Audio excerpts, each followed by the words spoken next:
अध्यक्ष महोदय, जैसे कि ये चर्चा का विषय बना हुआ आज पूरे देश में, और इस सदन ने इस बात पर चर्चा करने का ये जो कदम उठाया सराहनीय है। आज हम राजघाट पर गए थे तो वहां पर एक अद्भुत सा आश्चर्य हुआ, और यहाँ पर भी मुझे देखने को मिला मदन लाल जी बार बार कह रहे हैं हम आपके साथ हैं। ये अच्छी बात है जब इस देश के बहुजन को ये पता चल जाएगा कि हम तथाकथित हिंदू नहीं है, हम लोग यहाँ पर सताए हुए लोग हैं, और जब तक हम लोग एकत्रित नहीं होंगे हमारे अधिकारों का ऐसे ही हनन होता रहेगा।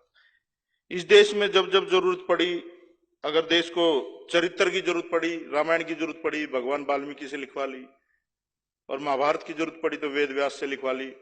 और जब इस देश में अच्छे अच्छे स्कॉलर थे, बहुत सारे लोग थे, कुछ लोग कहते हैं बाबा साहब ने कॉपी करके लिख दिया संविधान, वो लोग भी लिख सकते थे, लेकिन एक दलित से ही क्यों लिखवाया गया? हमारी काबिलियत की अगर बात करें तो उसमें कोई अतिशयोक्ति नहीं होगी। इस देश में हमारे एकलव्य भी हुए हैं, शंभुक ऋषि भी हुए हैं, लेकिन हमेशा षड्यंत्रों के माध्यम से उन लोगों का संहार किया गया है। और ये सदन आज इस महत्वपूर्ण विषय पर चर्चा कर रहा है। 75% जो मामले हैं देश में जो एट्रोसिटी के दर्ज हुए वो खारिज कर दिए गए। कुछ न कुछ तो गड़बड़ है। 15% ऐसे मामले हैं जिनमें उनको बिल्कुल ही खत्म कर दिया गया, और 10% मामलों में कार्रवाई चल रही है। और अध्यक्ष साहब, सबसे बड़ा सबूत मैं हूं आपके पास सामने। मैं जब मंत्री था मैंने एक मुकदमा दर्ज करवाया था, कपिल गुप्ता एक एक्शन होता था एमसीडी में, और वो अधिकारी, हमने कहा कि भाई सफाई व्यवस्था ठीक नहीं है विधानसभा में, आप सफाई व्यवस्था ठीक से करिए। तो उस व्यक्ति ने बिल्कुल मुंह के सामने कहा कि सफाई का काम तो आपके ही लोग करते हैं, ये आपके लोगों की गलती है, आप लोगों को विधानसभा और लोकसभा में नहीं, आपको इसी काम में होना चाहिए। ये तो एक मूर्ख व्यक्ति आया था जिसकी वजह से आप लोग हमारे सिर पे बैठ गए। और मैं तो सैल्यूट करता हूं जो सावित्रीबाई फुले जो एमपी है बीजेपी की, उन्होंने इस्तीफा दिया बीजेपी से और इन लोगों को चेताया है। मुझे ऐसा लगता है अध्यक्ष साहब, ये जो आरएसएस है ये एक तरह से जैसे आतंकवादी संगठन होते हैं, उनका एक टारगेट होता है। उनका जैसे लादेन अमेरिका में एक हेलीकॉप्टर में पायलट बिठा करके एक बिल्डिंग में घुसा देता, उन्हें कोई मृत्यु का भय नहीं था, कुछ नहीं था, उन लोगों का एक टारगेट था। ये ईवीएम हैक करके या जो भी करके, जैसे भी तिकड़मबाजी करके सरकार में ये लोग आए, और इन लोगों का एक उद्देश्य है कि यहाँ के गरीब को, दलित को, पिछड़े को एक उसी जगह खड़ा कर दिया जाए ला करके जहां से इनके पूर्व जाते थे। और हमें एक ऐसी दृष्टि से यहां पर देखा जाता था कि हम लोग मानव के रूप में है ही नहीं, वो होता है। और मैं तो ये कहूंगा जितने भी लोग हमारे लोग बहुजन समाज के इन विधानसभा में, लोकसभा में बैठे हैं, वो मर्सिडीज में बैठे हुए कुत्ते की तरह हैं, अपने आप को सोचते हैं हमारी प्रवृत्ति बदल गई, लेकिन हमारी औकात वही है। कोई भी जो भी यहां पर बैठा है, आप अपनी औकात ना भूले भाई। ये जो मनुवादी लोग हैं, जो ब्राह्मणवादी लोग हैं, ये लोग ऐसे ही उत्पीड़न करेंगे, ये लोग ऐसे ही प्रहार करेंगे। फिर मैं गुरुजी वहां पर गया अपने यूनिवर्सिटी में, वहां पर प्रोफेसर्स बैठे हुए थे, हमने पूरा यूनिवर्सिटी का मार्च निकाला। वहां पर इतना ज्यादा गलत डिसीजन लिया जा रहा है यूजीसी में, एचआरडी मिनिस्ट्री की तरफ से, बच्चों की फीसें एकदम बढ़ा दी, कोटे खत्म कर दिए। मतलब ये लोग चाहते क्या है कि ये दलित और बहुजन लोग रोड पे आए और उत्पात मचाएं। मैंने अध्यक्ष साहब जब मैं मंत्री था तो 4 लाइनें लिखी थी, बड़ा गंभीरता से मैं सोचता था, बाबा साहब को पढ़ा है, हमने 4 लाइनें लिखी थी। हो सकता है आप लोगों को गलत लगे, लेकिन आज के इस समय में वो बिल्कुल सटीक बैठती हैं।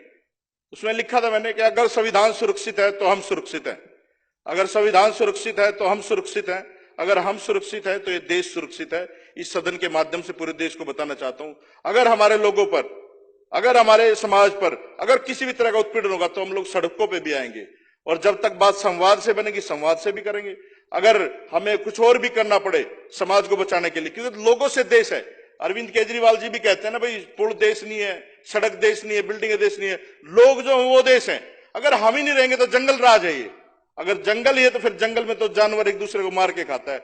फिर हमें कोई भी हथियार अपनाना पड़े, कोई भी काम करना पड़े, समाज का सारी चीजें छोड़ के, राजनीति और सारी चीजें भूल करके हम लोग समाज के साथ खड़े होंगे। और हमें उम्मीद है जब इस विधानसभा में इस इतने महत्वपूर्ण चर्चा हुई है और बीजेपी के लोग ऐसे सोच रहे हैं, पता नहीं कहां से आ गए ये लोग, ये सबकी सोचते हैं, अजीब से लोग हैं।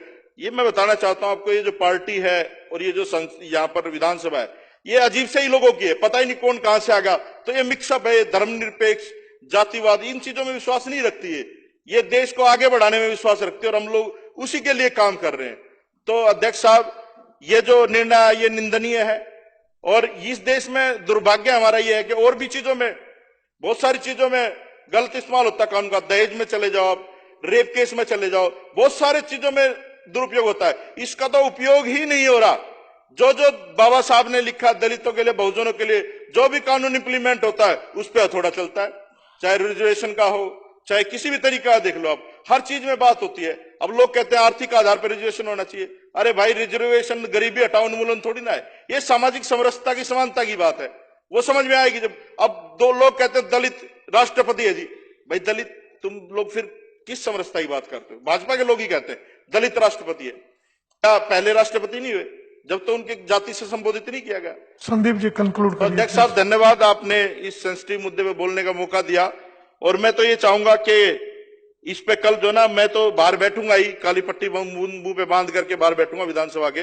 कुछ लोग साथी हैं जो हमारा साथ दें, जिसको दर्द हो, क्योंकि ये बहुत सेंसिटिव मुद्दा है। अगर आम आदमी पार्टी के लोग सड़क पे नहीं आएंगे और तो किसी से उम्मीद है नहीं। ये तो सारे चाचा ताऊ के बच्चे हैं, अपने मिलजुल के खेलते हैं।